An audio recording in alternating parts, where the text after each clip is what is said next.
She found him hunched behind the restaurant's dumpster, shoulders shaking, face buried in his hands. For a moment, the billionaire forgot her disguise, because in his tears, she saw the younger self she once fought to survive.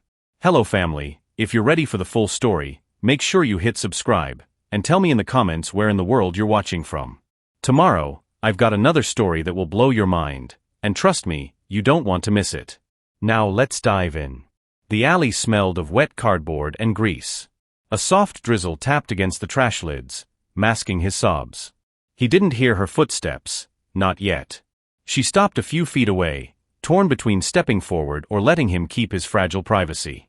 That moment, fleeting but sharp, set everything in motion. Inside, the clatter of dishes and impatient shouts from the head chef filled the air. Just another Saturday night rush. But to Daniel, 25 and already worn thin, it was a battlefield. His shirt clung damp to his back, shoes squeaked with grease, and his head throbbed from the relentless orders. Pick it up, Daniel. Table 7's been waiting 10 minutes. He forced a smile for the next plate, carrying it out with hands that trembled more than he wanted anyone to notice. Customers never saw the fear in his eyes, only the practiced politeness.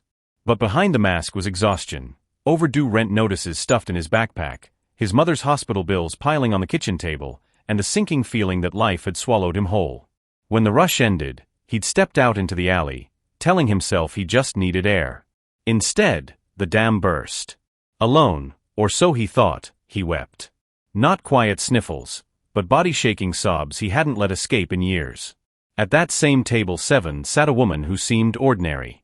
To everyone else, she was just Miss Evelyn, a gray-haired lady with soft brown skin, wearing a simple cardigan and flat shoes. She ordered tea, tipped fairly, asked polite questions. Nothing about her hinted that she was worth billions. For Evelyn, nights like this were research. She'd built her empire in silence, invested quietly, and chosen to live without flaunting it. At 72, she didn't crave attention, she craved truth. And truth, she'd learned, only revealed itself when you walked among people as one of them. She noticed Daniel immediately. The too bright smile, the forced cheer, the tremor in his hand as he poured her tea. She saw him disappear out the back when the rush died down. Something in her spirit tugged. When she followed, it wasn't curiosity. It was recognition. She had once been him, tired, overlooked, crying where no one was supposed to see. For a long beat, she stood in the alley doorway, watching. He hadn't noticed her yet. His shoulders shook with grief too heavy for his frame. The drizzle darkened his sleeves. His breath came ragged, uneven. She could have turned back. But something in her heart whispered, "Don't walk away." "Lord," she murmured under her breath, "why him? Why now?" But the answer wasn't words. It was a pull, a knowing that sometimes, life puts you in someone's storm because you've already walked through rain. She stayed silent, waiting for the right moment. Daniel wiped his eyes with the back of his sleeve. He hated weakness. His father had left when he was a boy, and his mother had taught him to stand tall no matter what. But lately, standing tall felt impossible. He thought of quitting, of disappearing into nothingness. Who would notice?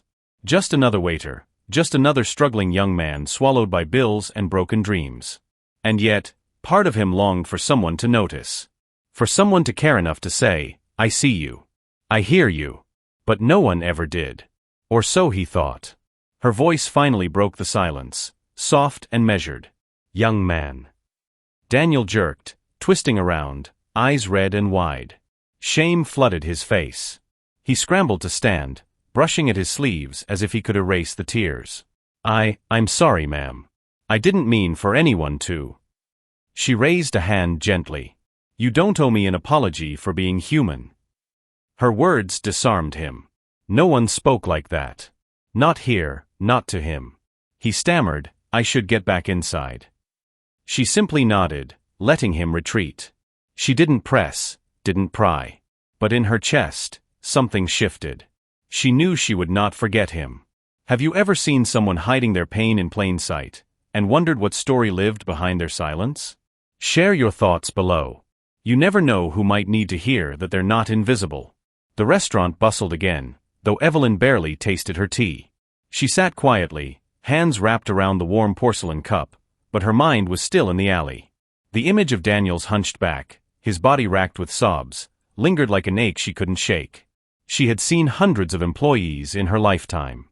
Waiters, clerks, assistants, board members. Some arrogant, some efficient, many forgettable. But very few carried the same raw edge she recognized in Daniel. That boy is breaking, she thought, stirring her tea absently. And nobody sees it. When he finally returned inside, his face was washed, his eyes red but defiant. He moved quickly between tables, avoiding her gaze. Evelyn noticed the way he overcompensated, smiling too wide, joking too loudly with customers, rushing every step. It was the mask she knew too well. And then, as if fate decided to lay it bare, the mask cracked again. Daniel balanced a tray of water glasses, weaving between tables. A group of college students laughed loudly at a corner booth. A toddler shrieked near table 5. His head buzzed. He didn't notice the thin layer of condensation dripping down one glass until it slid against his palm. The tray tilted. A cascade of water splashed across the floor, and onto the shoes of a stern businessman. "What is wrong with you?" the man snapped, leaping back. "Do you not know how to do your job?" Heads turned. Whispers rose. Daniel's chest constricted. "I'm sorry, sir," he stammered, grabbing napkins. His hands shook so badly the stack fluttered to the ground. The manager stormed over, face tight with irritation. "Daniel! Outside! Now!" Daniel froze, humiliation burning through him. He bent to mop the spill, but the businessman shoved his arm away. Evelyn's cane tapped softly against the tile as she stood. "That's enough," she said, her voice steady, carrying farther than she intended. The entire restaurant hushed. All eyes flicked to the elderly woman at table 7. Evelyn's face was calm, but her gaze carried authority honed over decades. "This young man has apologized," she continued. "Water spills. Shoes dry. What doesn't wash away so easily is dignity." The businessman sputtered, caught between anger and embarrassment. "And who are you two?" "Someone who knows that kindness costs less than cruelty," she cut in, her tone gentle but unyielding. Silence stretched. The businessman muttered something under his breath and sat down, cheeks flushed. The manager shifted awkwardly. "Daniel, clean it up. Then back to work." But Evelyn's eyes remained fixed on Daniel. He looked at her, stunned, as though he'd just glimpsed sunlight breaking through storm clouds. Minutes later, Daniel escaped to the alley again, leaning against the brick wall. His chest heaved with shame. "Why did she defend me?" he thought. "She doesn't even know me. Nobody ever." He pressed his fists against his temples, trying to steady himself. The door creaked. Evelyn stepped out slowly, leaning on her cane. She didn't crowd him, didn't speak right away. Just stood a few feet away, the drizzle cooling both their skin. Finally, she said, "Do you know why I spoke up?" Daniel swallowed hard. "Because you felt sorry for me." Her eyes softened. "No. Because I saw myself in you." He blinked, unsure how to respond. "I used to drop trays too," she added with a faint smile. "Back when I worked the night shift at a diner in Alabama. Every customer thought I was clumsy. What they didn't know was that I was exhausted from working 2 jobs, and terrified of going home to an empty kitchen." Daniel's breath caught. He'd never imagined someone her age, someone who carried herself with such grace, had lived that kind of struggle. "Don't mistake tears for weakness," Evelyn said gently. "They're proof you're still fighting." Daniel's throat tightened. He wanted to dismiss her words, to retreat behind his practiced wall of humor and deflection. But her steady gaze wouldn't let him. "You don't understand," he whispered, his voice breaking. "I can't get ahead. My mom's sick, bills keep coming. Every night I tell myself I'll make it through, but," his voice choked. "Sometimes it feels like I'm already drowning." For a long moment, the only sound was rain hitting the trash lids. Evelyn let the silence hold, knowing some truths don't need to be answered right away. Finally, she said softly, "I can't stop the rain for you. But I can stand with you in it." Daniel looked at her, searching for insincerity. He found none. "Have you ever had a stranger step into your storm at just the right moment? Do you believe small acts of courage, like speaking up for someone, can change a life? Share your story in the comments. The next morning, Daniel stood in front of the bathroom mirror, toothbrush dangling forgotten in his mouth. His eyes were swollen, his jaw tight. He splashed water on his face, but the reflection staring back at him didn't look any stronger. Last night replayed in a loop, the spill, the businessman's rage, Evelyn's voice cutting through the humiliation. And then, her words outside in the rain. I can't stop the rain for you. But I can stand with you in it. Daniel gripped the sink. No, he muttered under his breath. Don't believe that. Don't fall for it. Kindness was dangerous. Kindness was a thread. Once you tugged on it, all the pain you'd buried came spilling out. He'd learned to hide. To survive alone. That was safer. Meanwhile, across town, Evelyn sat in her modest kitchen with a cup of black coffee. Sunlight streamed through lace curtains, dust motes dancing in the beam. Her home was warm but quiet, too quiet. She traced the rim of her mug, thinking of Daniel. His trembling hands. His voice cracking when he confessed how close to drowning he felt. At 72, she had long stopped believing she'd be called to change lives one by one. Her days of running meetings, closing deals, and building an empire were behind her. She'd told herself she'd earned rest, silence, and distance. But last night had unsettled her. Lord, she whispered, looking out the window, is this what you want me to do? Step back into someone's storm? Because I remember what it cost me the first time. Her chest tightened with memory, the long nights, the betrayals, the loneliness wealth never fixed. She had pulled herself up, yes, but at a price. Did she have the strength to reach back now? She shook her head. No, Evelyn. Stay out of it. He'll think you're meddling.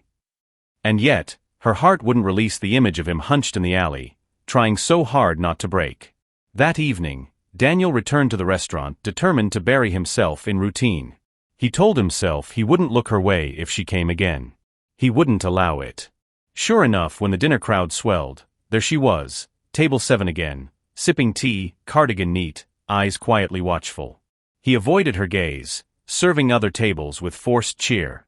His co-workers joked with him, slapped his shoulder, but the tightness in his chest never eased. Every time he turned, he felt her presence like a shadow. Finally, the manager barked, Daniel. Table 7's yours tonight. Move. Daniel's stomach dropped. He grabbed the notepad and pen with hands that trembled. He approached stiffly. Evening, ma'am. Tea again. Yes, please. Her smile was gentle, but not patronizing. He poured, careful not to spill, but the silence stretched unbearably. Finally, he muttered, about last night. Thank you. But you don't need to get involved in my business. Evelyn tilted her head. You think dignity is just your business? He stiffened. I can handle myself. I don't doubt that, she replied softly. But even strong people need someone to stand beside them. Daniel snapped his notepad shut. With respect, ma'am, I don't need pity. Her eyes didn't waver. And with respect, young man, I didn't offer any. He froze. Her words disarmed him again, but he retreated, mumbling, Your tea will be out soon, before hurrying away. As she watched him walk off, Evelyn sighed. She had seen this before, the armor of pride. Pride that hid shame, shame that hid wounds. She remembered herself at his age, refusing help, convinced she had to carry the world alone. If I push too hard, I'll lose him, she thought. If I stay silent, he may break. The balance was delicate. She tapped her cane lightly against the floor, weighing her next step. Later that night, during cleanup, Daniel found himself scrubbing a counter furiously, his jaw clenched. Why couldn't she just leave him alone? Why couldn't she sit quietly like every other customer? Why did her words echo in his head long after she spoke them? He hated the way they made him feel, seen, exposed, weak. And yet, beneath the anger was something else. A tiny flicker he was too afraid to name, hope. Hope that maybe, just maybe, he wasn't invisible. Why do you think it's so hard for people like Daniel to accept help, even when it's genuine? Have you ever pushed someone away, only to realize later you needed them? Share your experience in the comments. The storm arrived without warning. Rain hammered the restaurant's roof in sheets, thunder rattling the windows. Customers groaned as they checked weather apps, realizing their night out had collided with a flash flood advisory. Some called for rideshares that never came. Others resigned themselves to waiting, huddled over lukewarm coffee. For Daniel, the downpour meant one thing: his long walk home was cancelled. His bus line had already been suspended. He saw the alert flash on his cracked phone screen. He shoved it back into his pocket, jaw tightening. Another night trapped. Another night with nowhere to hide his exhaustion. When closing time came, most customers rushed out between bursts of lightning. Evelyn, however, remained seated at table 7, cane propped beside her, cardigan buttoned. She sipped her tea as calmly as if the storm didn't exist. The manager called over the staff. "Storm's bad. You all better wait it out here till it calms. Lock up when you leave." He disappeared into the back, leaving Daniel and a few coworkers to wipe down counters. Soon, only 2 remained, Daniel and Evelyn. The restaurant, usually alive with clinking dishes and chatter, now hummed only with the storm outside. Rain lashed the glass, wind howled against the door. The fluorescent lights buzzed faintly above. Daniel pretended to stay busy, stacking napkins, polishing silverware, wiping tables that didn't need wiping. Anything to avoid her eyes. But silence pressed in, heavy and undeniable. Finally, Evelyn spoke. "You walk home in this." He froze, rag in hand. "Usually, yeah. Bus too. But it's shut down tonight." She nodded, unsurprised. "That's a hard road to walk when the storm comes." Her words weren't just about weather. Daniel knew it. And it made his throat tighten. She tapped her cane lightly. "Sit down a minute. Rest your feet. You've been running since I got here." "I'm fine," he muttered. "I didn't ask if you were fine. I asked you to sit." Her tone was gentle but firm, the kind that carried authority without needing to raise its volume. Reluctantly, Daniel slid into the chair across from her. He clasped his hands together on the table, staring at the wood grain rather than her face. "You remind me of someone," Evelyn said after a pause. "Who?" "Myself. 50 years ago." Daniel's head jerked up. "You? No offense, ma'am, but I doubt it." She smiled faintly. "I wore the same tired smile you do now. Pretended I had it all handled. Worked double shifts, cried where no one could see. Thought asking for help was weakness. Sound familiar?" Daniel's jaw clenched. "I don't need help. I just need a break. One good thing to happen." "And what if that one good thing isn't luck?" she asked softly. "What if it's people?" The storm roared louder outside. Daniel's voice dropped. "My mom's in the hospital," he admitted, words tumbling out before he could stop them. "Dialysis. 3 times a week. I pick up every shift I can, but the bills don't stop. Landlord's breathing down my neck. Some nights I go to bed wondering if tomorrow I'll even have a roof." He stopped, shocked at himself. Why was he telling her this? A stranger? Evelyn didn't flinch.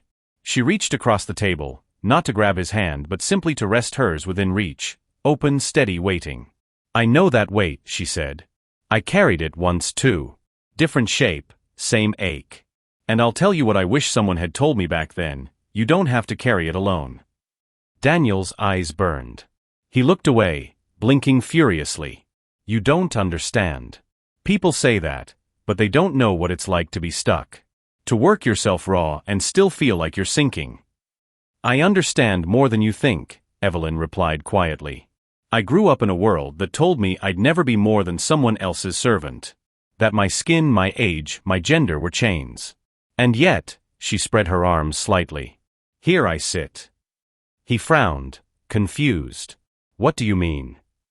But she only smiled faintly, as if the answer was too large to give just yet. The clock ticked. Outside, the rain began to ease, thunder rolling farther away. Inside, something subtle had shifted.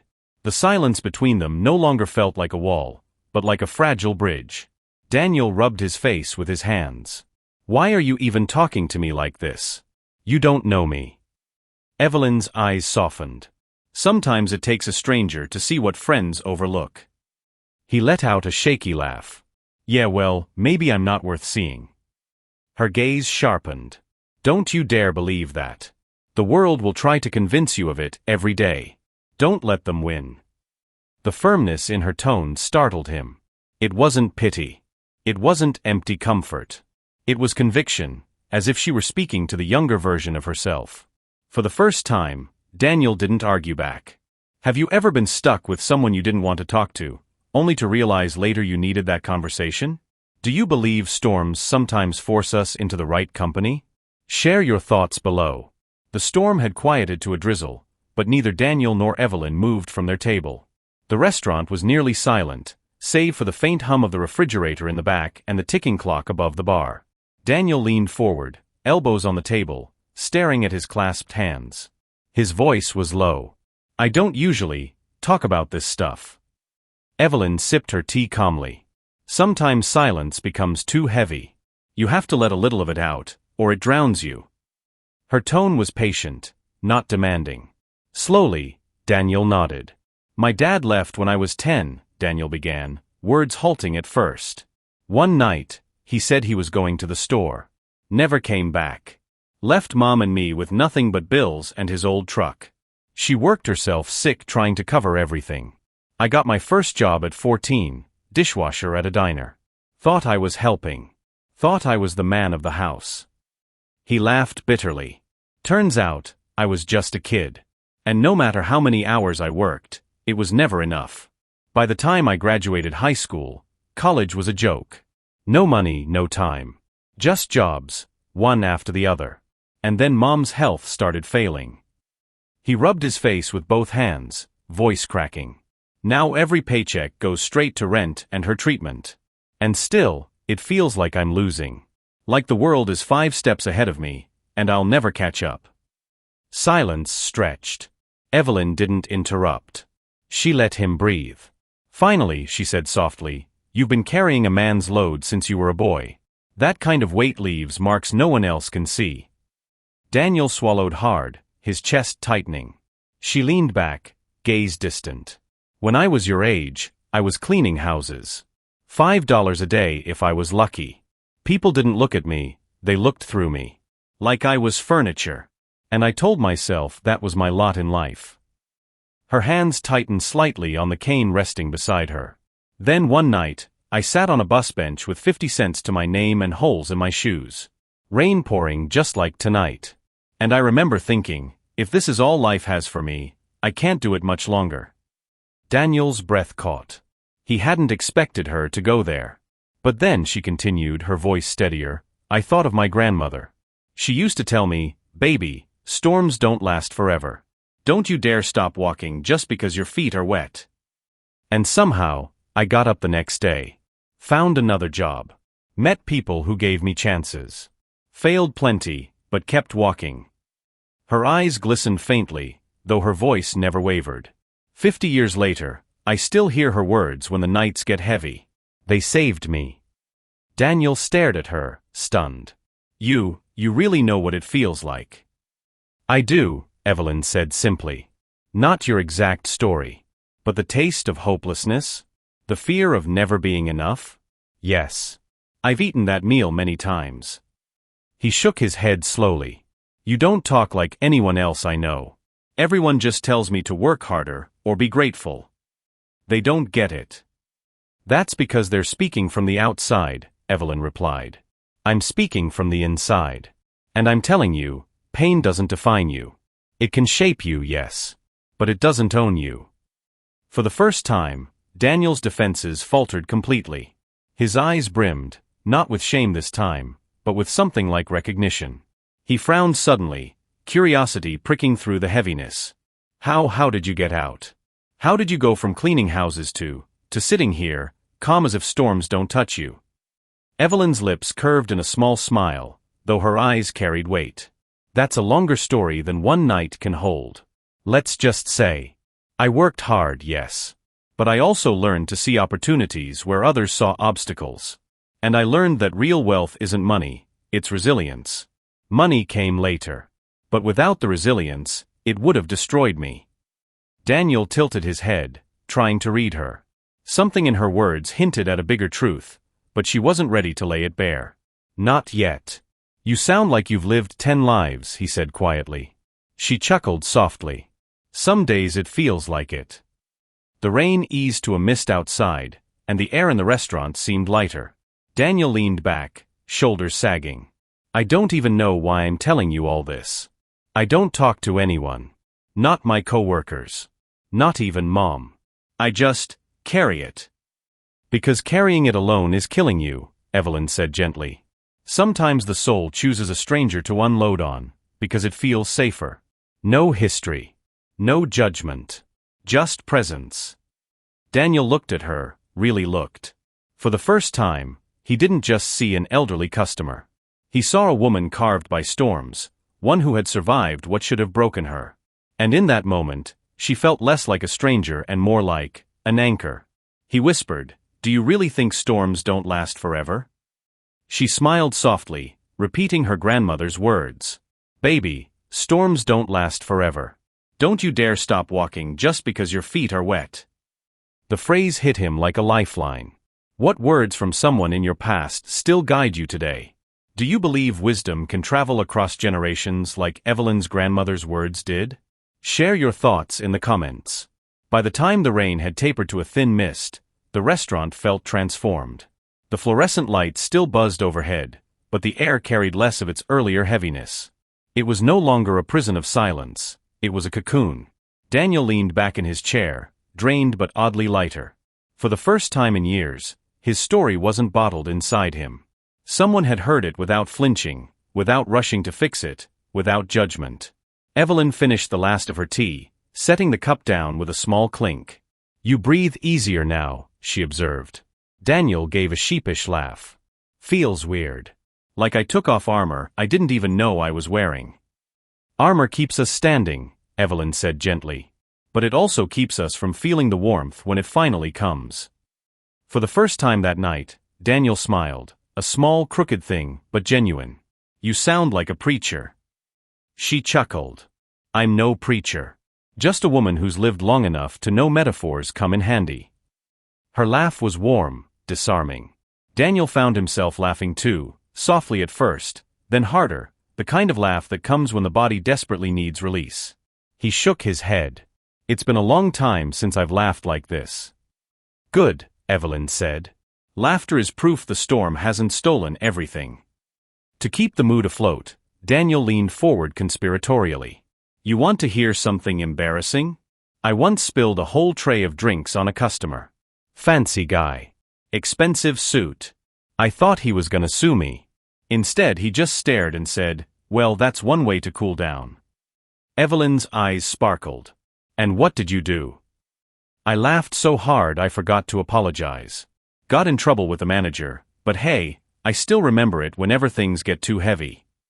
Evelyn shook her head, grinning. "You know, you're sharper than you let on.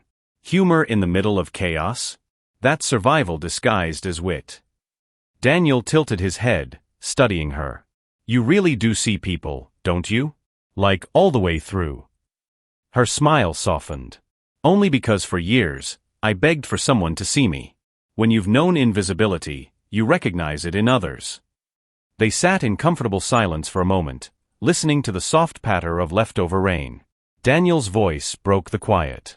"You know what scares me the most?" Evelyn waited. "That this is all my life is ever gonna be. That I'll wake up at 40, still carrying plates, still drowning in bills, still watching the world move without me." Evelyn nodded slowly. "That's not a foolish fear. It's real.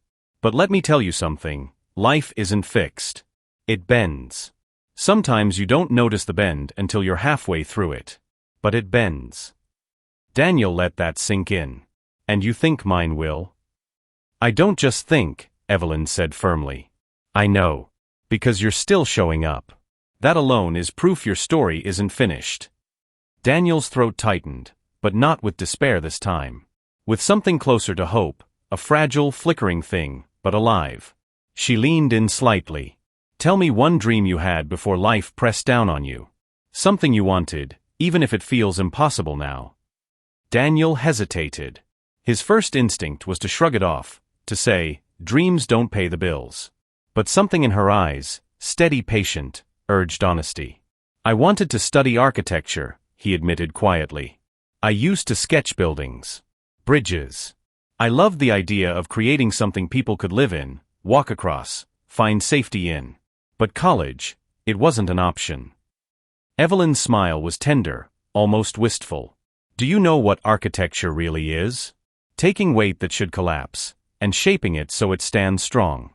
Sounds like you've been practicing all your life, just in a different way. Daniel blinked, stunned by the perspective. For the first time in years, he felt his old passion flicker, no matter how faint. The clock ticked past midnight. Still, neither moved to leave. You know, Daniel said softly, I can't believe I just sat here telling you everything. Usually I keep it locked up. Evelyn tilted her head. And how's that been working for you? He chuckled ruefully. Fair point. She tapped her cane against the floor lightly. Sometimes life sends people at the exact moment you're ready to be heard. Maybe tonight is that moment for you. Daniel stared at her, realizing he didn't feel judged or pitted. He felt seen. For the first time, the crushing weight of his life felt like something he could actually talk about. They fell into easier conversation after that, Evelyn asking about his favorite foods, Daniel teasing her for ordering the same tea 3 times, Evelyn telling him about the joy of gardening, Daniel confessing he once killed a cactus from overwatering. The heaviness was still there, but it had softened. Around it bloomed something rare, trust. Daniel thought to himself, this woman doesn't even know me, but she's given me more peace in a few hours than most people have in years. Evelyn thought to herself, this young man doesn't know it yet, but he has more strength than he realizes. Perhaps God sent me here tonight for him. Neither spoke these thoughts aloud, but they were written in the gentle ease between them. When was the last time you felt truly seen by someone? Do you think bonding comes from shared struggle, or from the courage to be vulnerable? Share your thoughts below. Your story might encourage someone else tonight. The next week, Daniel dragged himself through another grueling shift. The storm had passed, but life had not lightened. Bills still arrived. His mother's condition had taken a small downturn. The weight pressed harder. Yet something had shifted in him after that night with Evelyn. He carried her words in his chest like a fragile ember. Storms don't last forever. He wanted to believe it. Needed to. But the world is relentless. And sometimes, just when hope flickers, life tests how much flame you really carry. The following Friday, Evelyn returned to the restaurant. She was dressed the same, plain cardigan, soft shoes, cane tapping lightly. To the staff, she was just another elderly woman with a calm smile. To Daniel, she was the anchor he hadn't expected. Table 7? He asked with a faint grin when he spotted her. Of course, she said, settling in. That's our table now. Their quiet ritual began again, her ordering tea, him hovering a little longer than necessary when he refilled her cup. They spoke softly between rushes. For Daniel, it was the highlight of his week.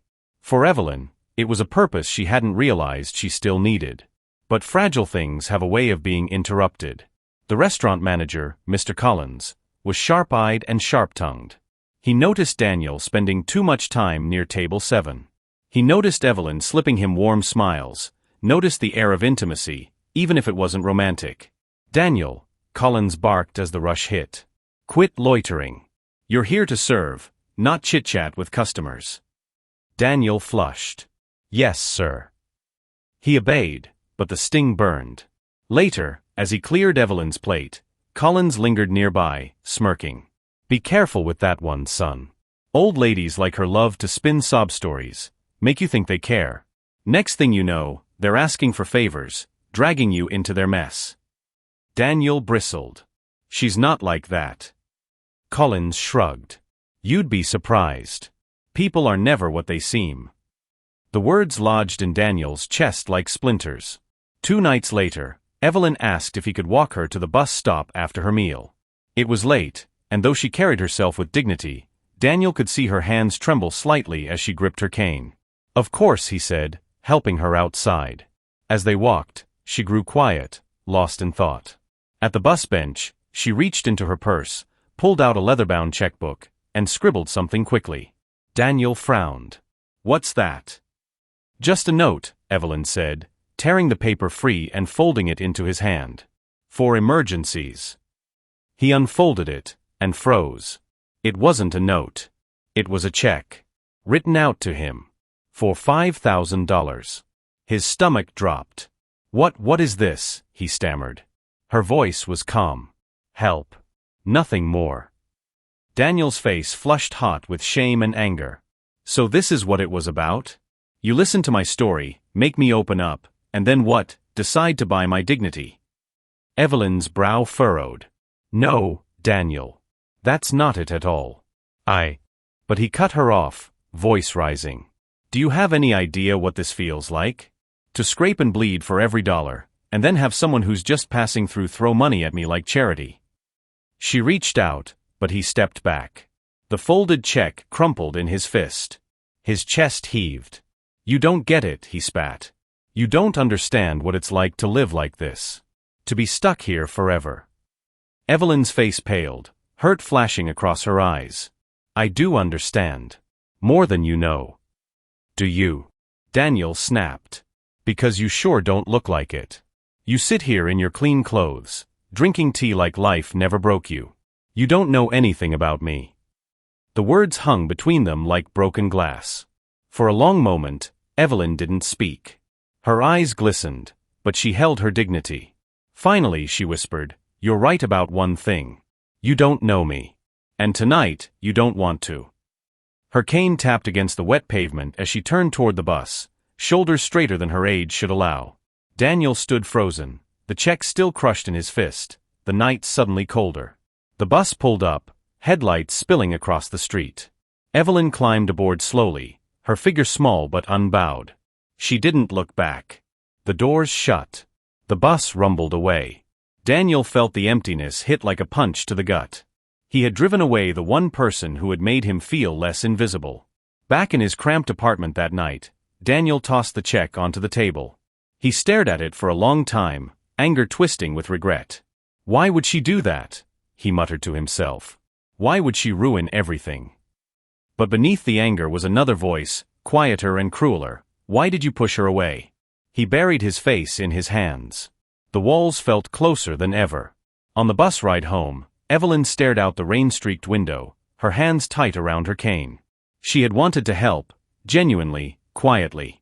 But she had forgotten how pride can sting when life has stripped everything else. Tears welled, but she blinked them back. Lord, did I push too soon? Did I wound him by trying to heal? She knew she couldn't undo the hurt that night. She also knew Daniel's pain wasn't anger at her, it was anger at the world, at his powerlessness. But still, her heart ached. For both of them, that night became the lowest valley. The fragile bridge of trust had shattered. Evelyn felt she had failed him. Daniel felt betrayed, misunderstood. The ember of hope he'd been carrying seemed to dim. And yet, beneath all the hurt, something still flickered, a question neither could silence. Was this bond worth fighting for? Have you ever lashed out at the very person who was trying to help you? Do you believe broken trust can be rebuilt, or once it shatters, is it gone for good? Share your story in the comments. The check sat on Daniel's table for 3 days. Crumpled, torn at one corner, but never thrown away.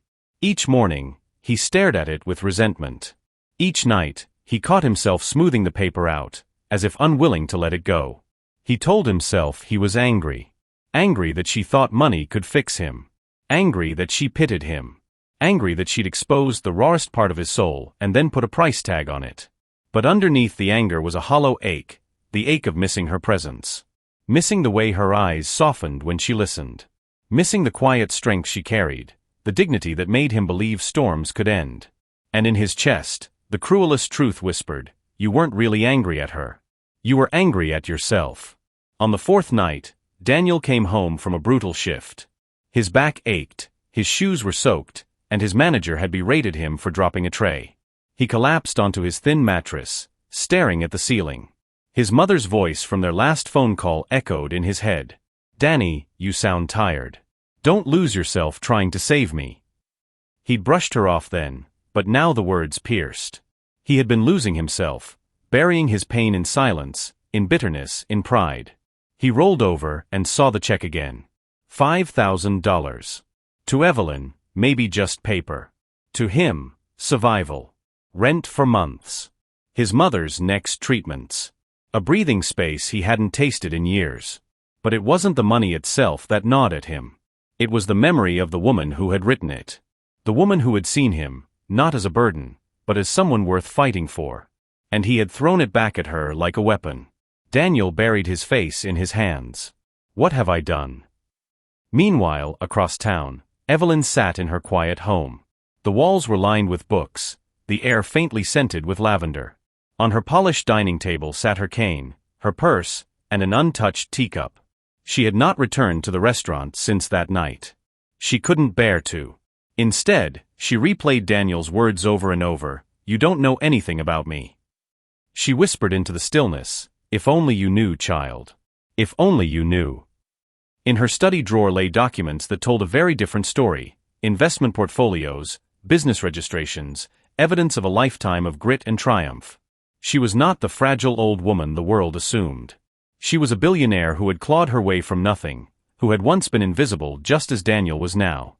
She could have told him. But she hadn't. Not yet. Because she hadn't wanted money to be the thing that bound them. She had wanted trust. Now, both seemed broken. And yet, she still found herself praying for him at night, whispering, "Don't give up, Daniel. Don't let pride bury you." Days passed. Both lived in silence, but both carried the other in their hearts. For Daniel, the choice was clear but agonizing: swallow his pride and seek her out, or let the bond die, telling himself it had been a mistake all along. For Evelyn, the choice was different but just as heavy: wait for him to return, or step back into his world, risking rejection once more. Both feared the same thing, that reaching out would hurt worse if the other didn't respond. But both also knew silence was a slow death. On the 7th day, Daniel's manager shoved him toward table 7. "Customers asking for you," Collins barked. Daniel froze. "Who?" "Table 7, Collins repeated. "Some old woman. Says she won't be served by anyone else." Daniel's heart lurched. He turned toward the dining room, and there she was. Evelyn. She sat tall, cardigan buttoned, cane propped against the seat. Her expression was calm, but her eyes carried a question that made his chest ache. For a moment, he considered fleeing. But his legs carried him forward, slow and heavy, until he stood by her table. Why did you come back?" he asked quietly. "Because storms don't last forever," she said simply. He exhaled shakily, pulling out the chair opposite her. They sat in silence, the weight of their last encounter pressing between them. Finally, Daniel spoke. "I'm sorry." The words cracked his voice, but once out, they poured like water breaking through a dam. "I shouldn't have yelled. You didn't deserve that. I was just so tired. So angry. At life. At myself. And when you handed me that check, I felt small. Like I was nothing but a charity case. And I hated that. I hated myself for needing it." Evelyn's eyes softened. "I didn't mean to wound your pride, Daniel. I only wanted to lighten the load you've been carrying. But I see now, I should have asked what kind of help you needed, not decided it for you." Daniel blinked, stunned by the humility in her words. She was the elder, the one with power, yet she was apologizing. Tears pricked his eyes. "I don't want your money," he whispered. I want someone to believe in me." Her hand slid across the table, resting gently over his clenched fists. "Then that's what you'll have. My belief. My time.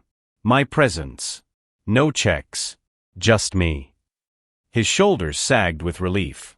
For the first time in days, he felt the storm inside him ease. In that moment, both made their choice. Daniel chose humility over pride, admitting his hurt and his need. Evelyn chose vulnerability over distance, offering her heart instead of her wallet. And in their quiet exchange, something unspoken bloomed stronger than before. Trust.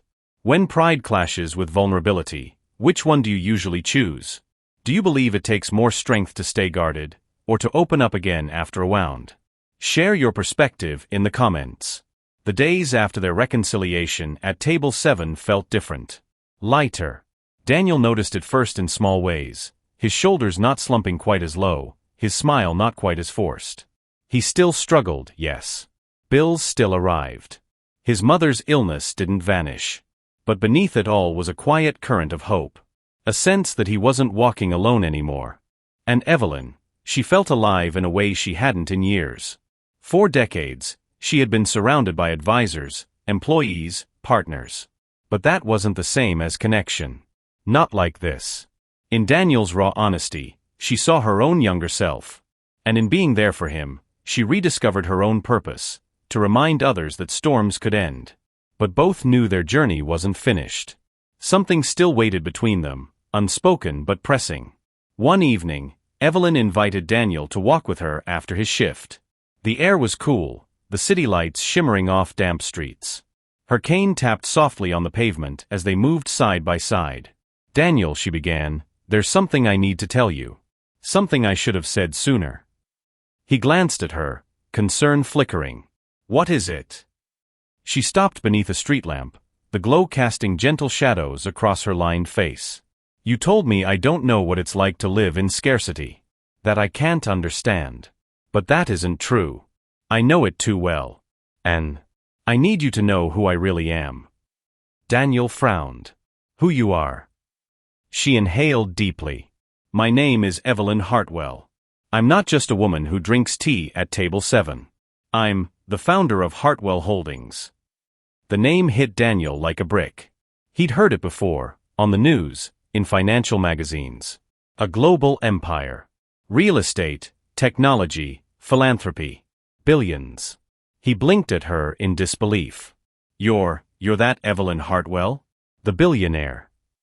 She nodded quietly, watching his reaction. Daniel's mouth opened and closed. His thoughts spun, the cardigan, the cane, the calm humility. She hadn't looked like wealth. Not in the way people flaunted it. He finally choked out, "You sat there all this time, listening to me cry about rent, and you're a billionaire?"